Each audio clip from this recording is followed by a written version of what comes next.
producer fired mid-session because he questioned the wrong microphone choice.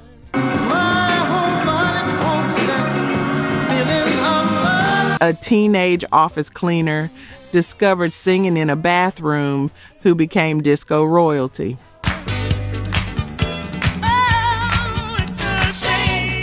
And a song recorded in Jamaica because political chaos trapped someone with cash they couldn't transfer home, turning financial desperation into a #1 smash.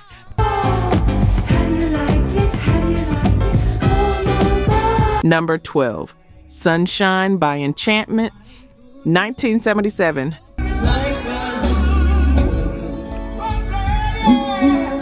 Detroit harmony meets uplifting warmth on a track written by Michael Stokes and Emmanuel Johnson that hit number 3 R&B in 1977.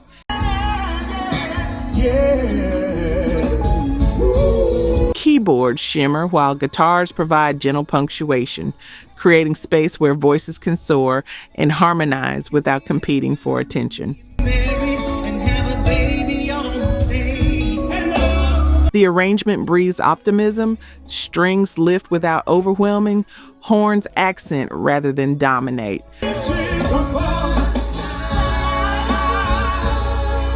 The group's debut album reached number 11 R&B, and this became the second single that proved their appropriately chosen name wasn't just marketing.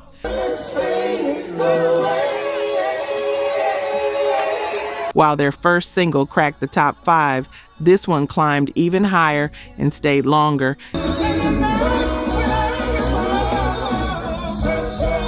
This was Sunday afternoon music that reminded everyone soul could feel like hope instead of heartbreak. Is it true what they say, baby? Now they tell me. From that sunlit positivity to something much grittier.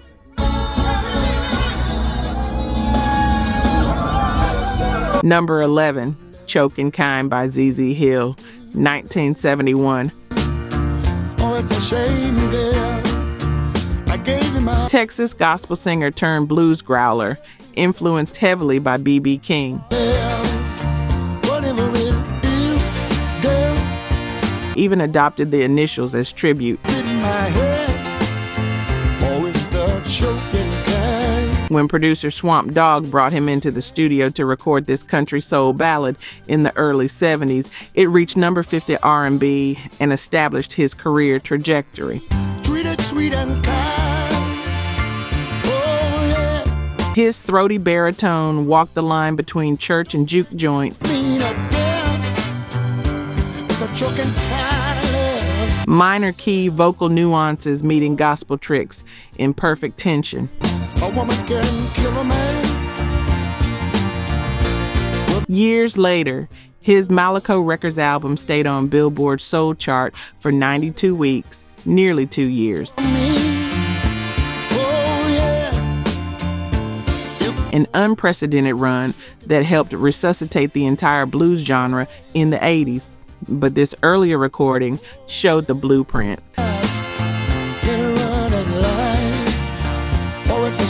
This was late night confessional music that sounded like experience talking. Find what you want, girl.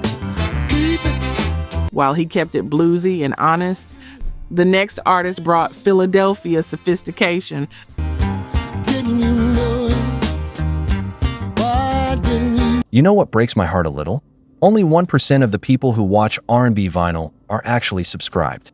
99 out of 100 of you keep coming back, vibing with the grooves, feeling the stories, reliving the voices that built soul itself, but you still haven't hit that button. Think about it. You've spent time here, maybe even rediscovered a song that hit you right in the chest, and yet you're walking away before the next track drops. Subscribing costs nothing, not a cent, but it means you'll never miss the moments that remind you who you were when that record first played. R&B vinyl isn't just music, it's memory, it's heritage. It's the pulse that still beats under everything we love. Don't just listen from the sidelines. Be part of the 1% who keep the soul alive. Hit subscribe, stay, groove, and keep the record spinning with us. Number 10, Only You by Ted Taylor, 1970s.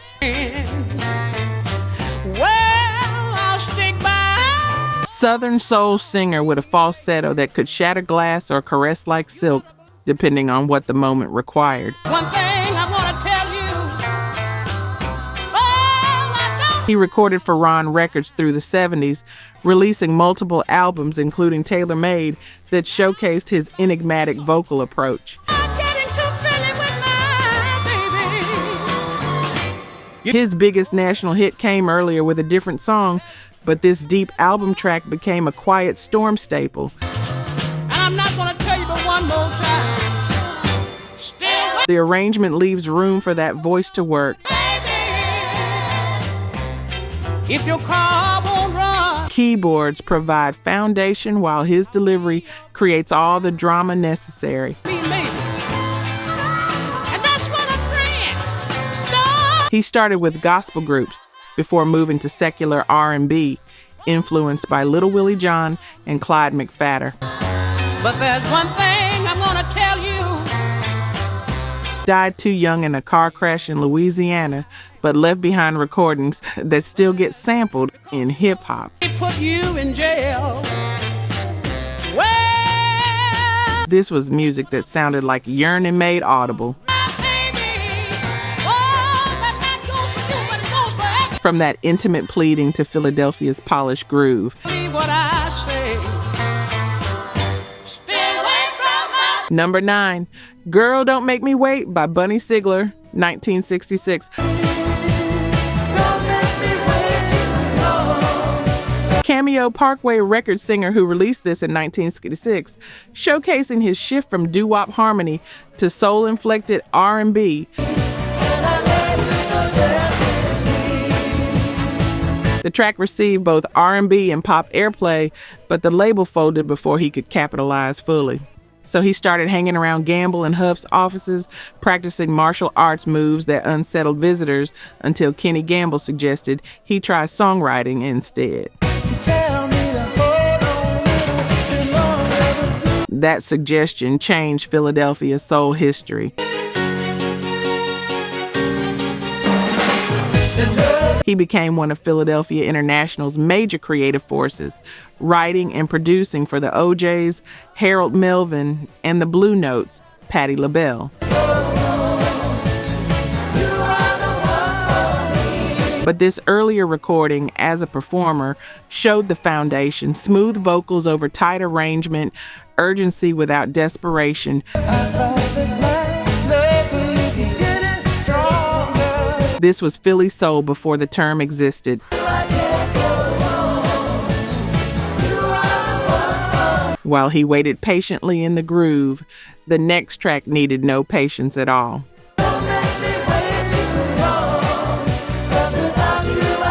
Number 8, Grazing in the Grass by Hugh Masekela, 1968.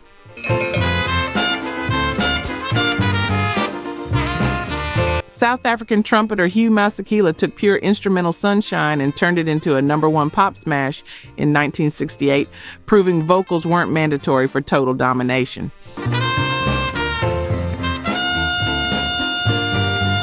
That trumpet line became so iconic it's been sampled, covered, referenced across 5 decades. Friends of Distinction added lyrics a year later, but Masekela's horn-driven original remains definitive, bright, infectious, impossible to resist. The arrangement sparkles without overwhelming, creating space for that trumpet to soar and play and convince you everything's going to be fine. Crossover before the term had language, topping pop charts while carrying African musical DNA into American living rooms. This was pure joy pressed into vinyl grooves. That instrumental break shifts the entire vibe, from sunshine to something born from crisis.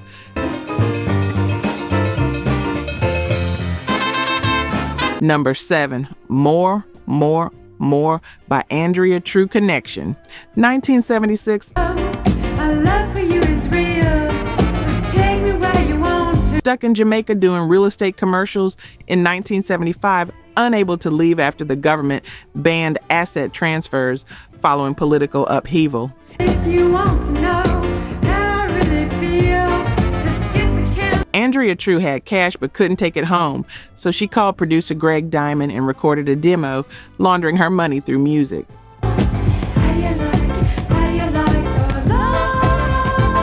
Diamond wrote and produced. True performed despite limited range. He famously said you can do marvelous things with tape delay, and somehow created one of disco's most enduring anthems.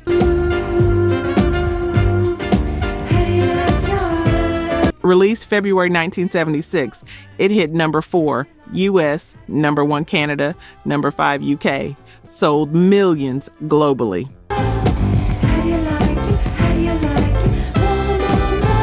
The arrangement is polished disco perfection, solid beat, brass punches, that insistent groove that made clubs mandatory.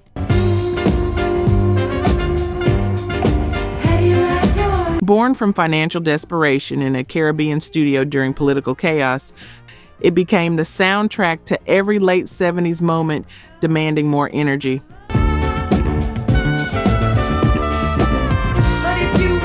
While Crisis created that groove, the next artist faced family crisis. Man, my heart is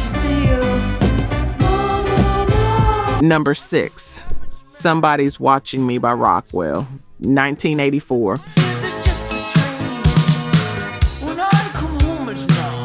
Berry Gordy's son Kennedy recorded a demo on a tiny 4-track in his Hollywood apartment.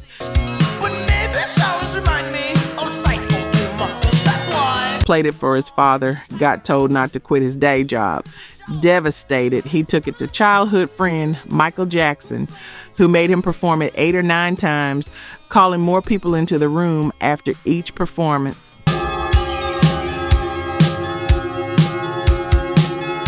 Jackson agreed to sing background vocals. 7 words, 1 chorus line repeated, but 7 words in that voice at Thriller's peak changed everything.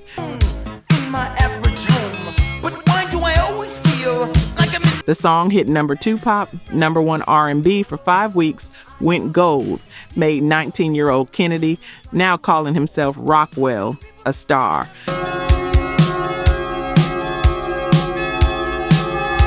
Released January 1984, it spent 19 weeks charting while Thriller itself still dominated.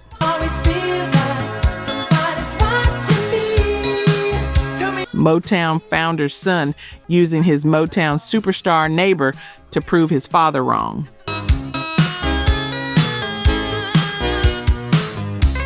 And succeeding spectacularly with paranoid pop perfection that soundtracked Halloween for 4 decades. 9 to 5, hell, I pay the price. All I want is to be left alone. From synthesized anxiety to one-take funk perfection. I always feel like somebody's watching me. Number 5, Outstanding by the Gap Band, 1982.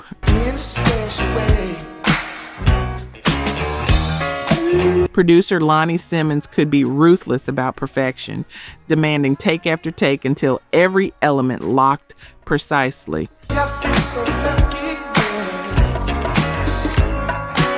But according to Raymond Calhoun, who wrote this, they captured it in 1 take. Simmons accepting imperfections because the feel was undeniable, the groove too honest to overthink. Gap Band 4 went number 1 R&B, and this became their 3rd chart topper in that format, peaking at 51 pop but owning dance floors completely.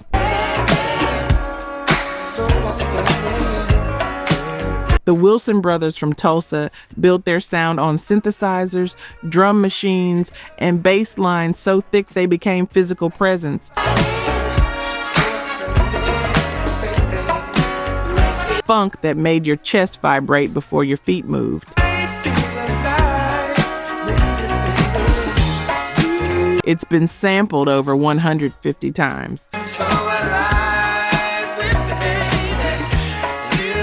This was party music refusing to let energy dip. While the Gap Band kept momentum locked, one duo made chemistry seem effortless even when it wasn't.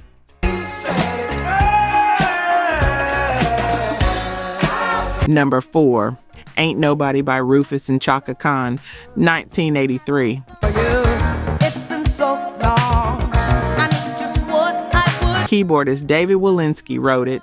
The group didn't like it, but they recorded it anyway.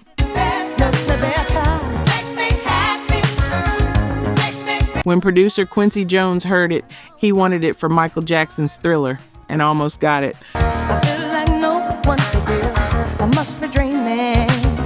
Walensky threatened to pull it from the album and give it to Jackson unless Rufus released it as single. They released it, and it became their signature.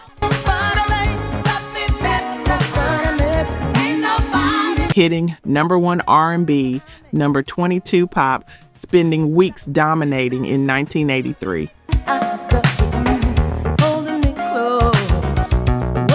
Chaka Khan sings about a love so consuming that nobody else comes close, her voice soaring over Roger Lynn's LM1 drum machine, one of the first songs written to that pioneering sampled sound beat. Make my wish upon a star and hope this night will last forever. It's been sampled over 80 times, covered over 50.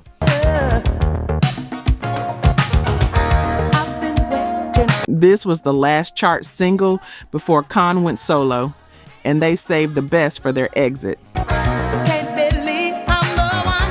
I was so lonely. From that impossible chemistry to a teenage discovery that changed disco. Deeply cannot measure.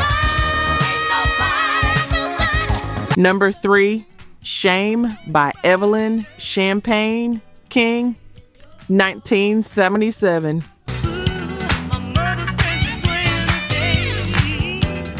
15 years old, helping her mother clean offices at Philadelphia International Records, singing in the ladies' room because she thought nobody was listening.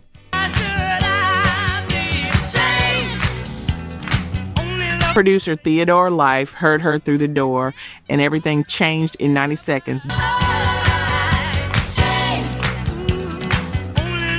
Disco was exploding, and here was a voice that could ride that pulse without losing soul underneath.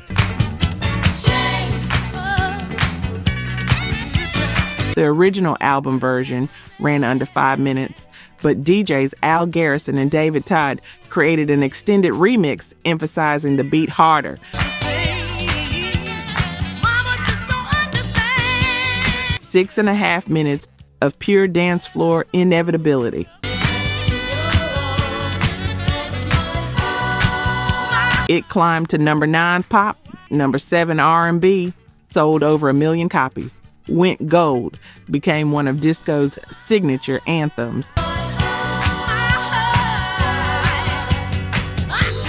This was the track proving teenage voices could carry grown sophistication.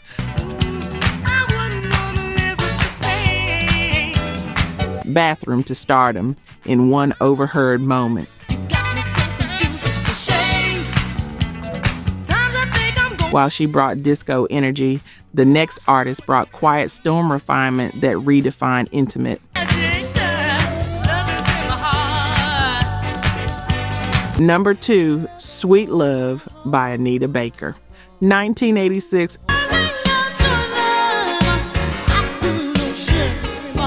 She rewrote what intimate meant on record, turning Quiet Storm into Grammy-winning art that changed how producers approach ballads for the next decade.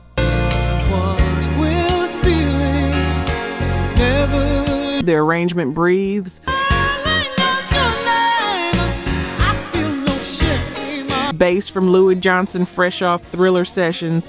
Dean Gant's keyboards, creating space instead of filling it. Ricky Lawson's drums, suggesting rather than demanding.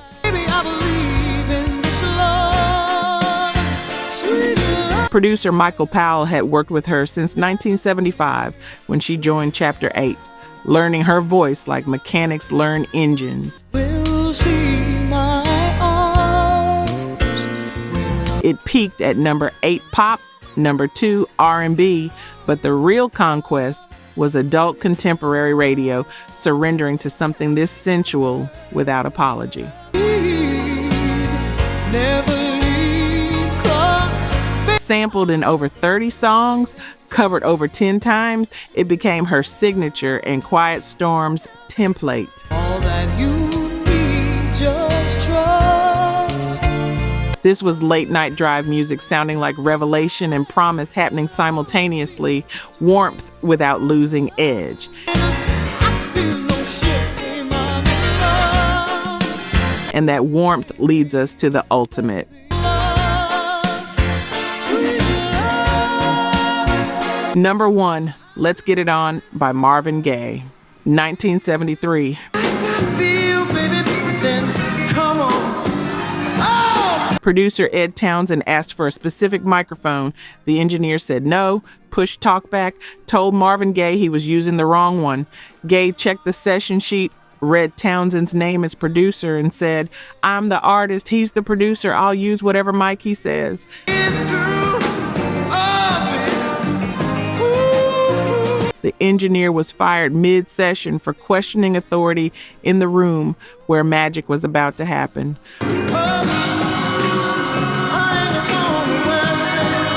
Recorded March 1973 at Hitsville West with Crusaders members Joe Sample and Wilton Felder, horn legends Plas Johnson and Ernie Watts, Gaye himself on piano. Let's get on.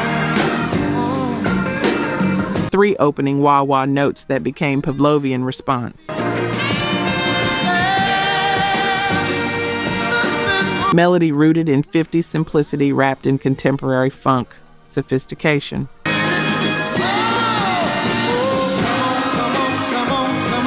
It hit number 1 pop for 2 non-consecutive weeks, Helen Reddy interrupted briefly, and number 1 R&B for 8 straight.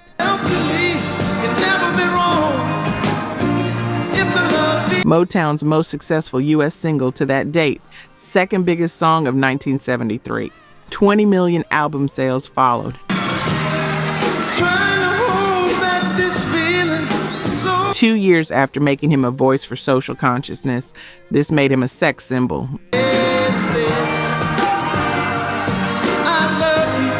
Spiritual healing fused with physical celebration. Bedroom music that felt like prayer and testimony happening simultaneously. Marvin Gaye proving range means refusing to be one thing when you're capable of everything that matters: protest, passion, and pure undeniable warmth.